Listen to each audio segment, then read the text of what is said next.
Kur'an'ım yayırtar dilni, odur ruhim hem sırdaşım. Bəxit durman alemce, Kur'an okup ötken günüm. Kur'an'ım yayırtar dilni, odur ruhim hem sırdaşım. Bəxit durman alemce, Kur'an okup ötken günüm. Umağa bir dozuk, şunca illik, şunca rahat.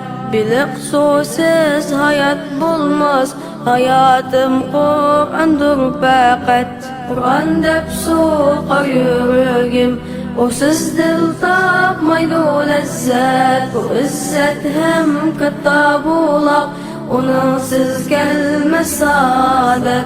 Kur'an'ım hak hidayettir, Allah kılgan inayettir. Onunsiz yol yürük bulmaz, baskan kadem zalalettir, baskan kadem zalalettir. Kur'an'ım yayırtar dilni, odur ruhim hem sırdaşım. Bəxit durman alemce, Kur'an okup ötken günüm. Kadirleymen Kur'an'ımni, atab onun cümbarımni.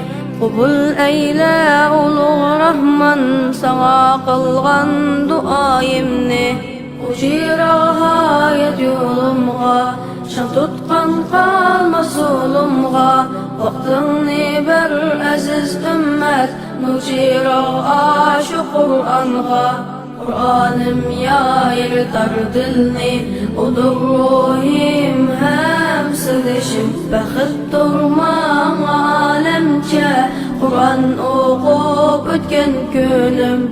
Kur'an'ım yayırtar dilni, odur ruhim hem sırdaşım. Bəxit durman alemce, Kur'an